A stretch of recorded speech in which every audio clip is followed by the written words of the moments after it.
going on, everybody?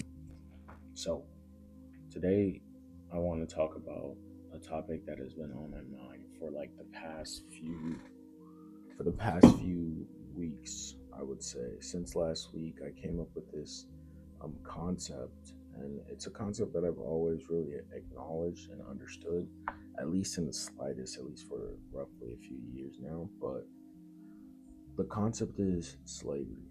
And now I'm not talking about like physical slavery, like black people early in the late 1800s or the early 1900s with the segregation. I'm not talking about slavery like that or child slavery. I'm not talking about that.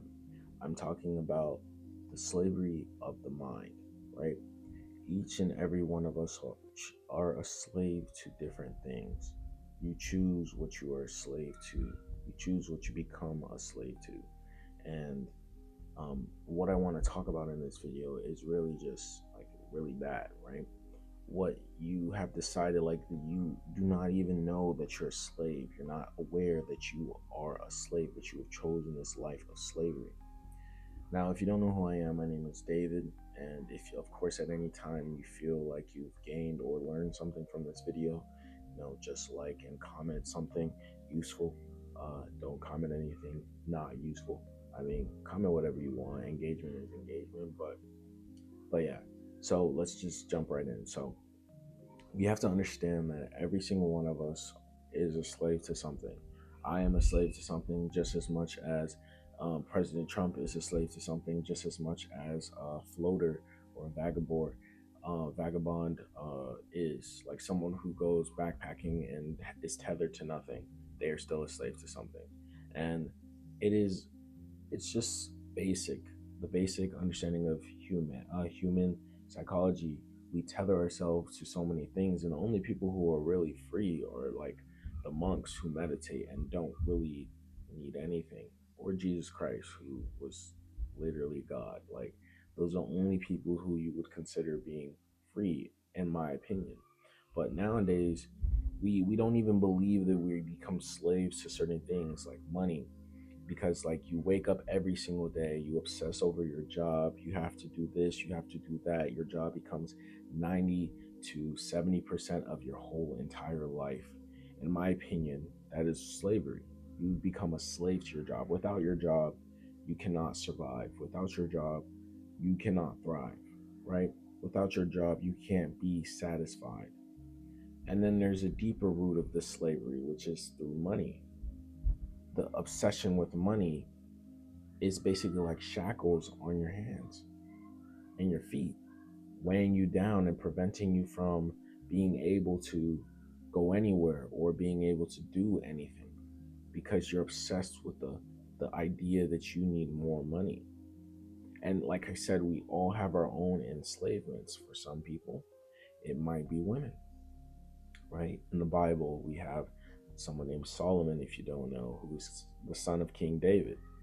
And Solomon was basically enslaved by his lust for a good portion of his life. And so was King David and a lot of other people.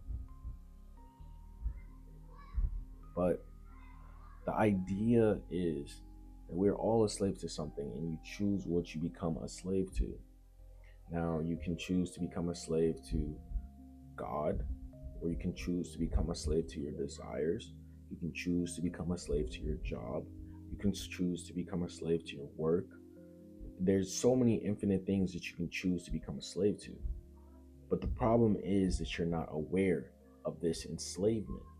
Now, I know for a fact, I don't know if you've ever heard this quote, but there's a quote from about Romans. I think it was a philosopher who said this, but he says, you give the people bread, you give the people a circus, and they will never want to rebel, right?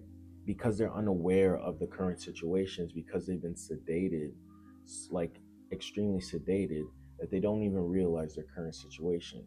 They don't even realize that they're currently being enslaved, that they're currently being punished or overthrown, or that they have no say in their day-to-day lives. And that's you right now. That's you, that's me. We're all in this state where we're not really aware of the enslavement. We accept everything that happens to us. We accept our lives and just accept them as what it is and don't ever seek more or greater for our lives. That's how our parents could have been living their whole lives without experiencing anything but the little system that they're in, or the little world, the little globe, or universe that they exist in. But I'm here to tell you that you can escape that slavery. Now, how do you escape the slavery? Well, you first have to start by becoming aware that you are enslaved. And then you have to make micro decisions and micro changes to impact that enslavement so that you can have a life that is truly worth living. I'm not trying to tell you that you can completely become free and sovereign completely, because no one is completely sovereign apart from Jesus Christ, who conquered death itself. Because we are all enslaved by that one thing. Every human being has that one thing in common, that all of us will die one day, that every single one of us are enslaved by death, by our mortality, by our ability to fade so quickly, by our flesh, right? But that's just pretty much what it is. We are all enslaved by something. But you can be more than an enslavement. You can decide today that you're not going to be enslaved by money or be enslaved by women, or these things will not corrode or take up the majority of your mental capacity. You can decide today that you're going to be free from these burdens, like everyone does. All right, I'm back. I had to go. But back to what I was saying. So, in reality, the only thing we really have that each and every one of us have in common is death. And you oftentimes do not want to follow everyone's path, because following everyone's path will lead to the same result. Like, if I wanted to, I don't know, become a millionaire, obviously I would not take the conventional route, because the millionaires aren't being made with the same kind of education or the same kind of like I don't know, programming that employees are being made with. Now, of course, you can say there's levels to being a millionaire, of course, and then like school and stuff like that could still get you to becoming a millionaire. Yes, it can, but then you're taking a different route. You're gonna have to take different experiences in order to get to a certain place that your coworkers would not have gone. So, to me, you just have to go against the grain, even if people hate you for it, even if people create certain challenges for you. You just have to escape this slavery.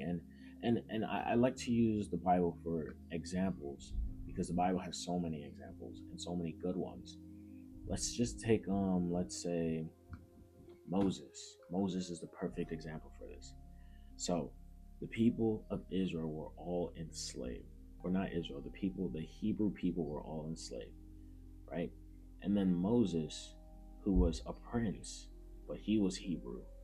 Moses, a Hebrew prince, decided that he just took a look at what was going on, and he was the singular act that went against the grain and revolutionized his whole people, all of his people. He revolutionized everything for them. So you just take that as an example. It takes people who go against the grain in order to get a different result, in order to change the reality in which they exist in.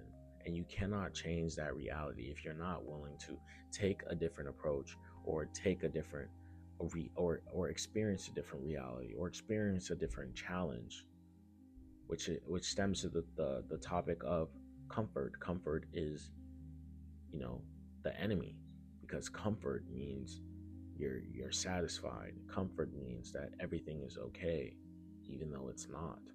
So you cannot allow yourself to become sedated in this economy. You cannot allow yourself to become sedated in this era, because sedation will only mean that your name will not be engraved in history.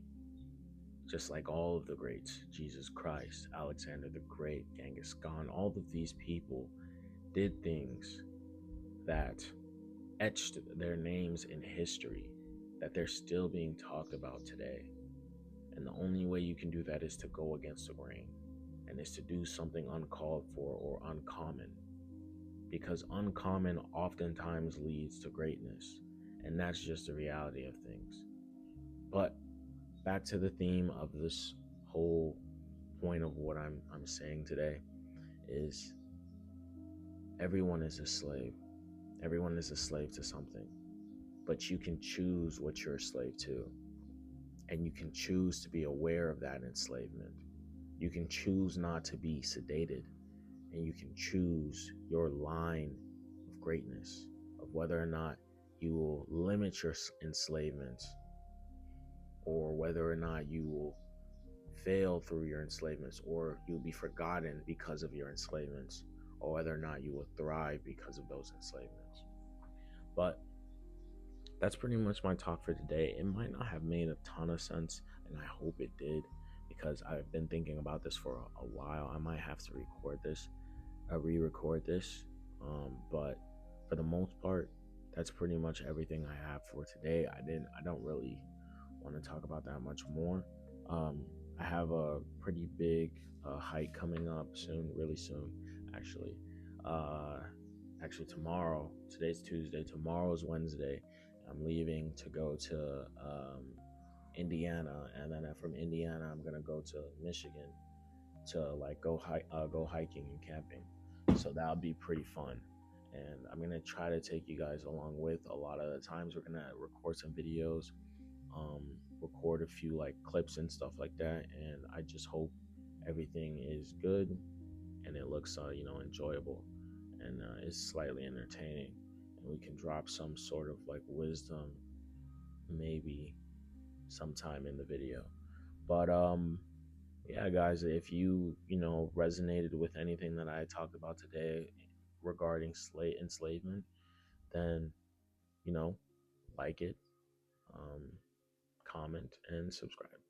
All right, guys, you guys take care. All right, peace.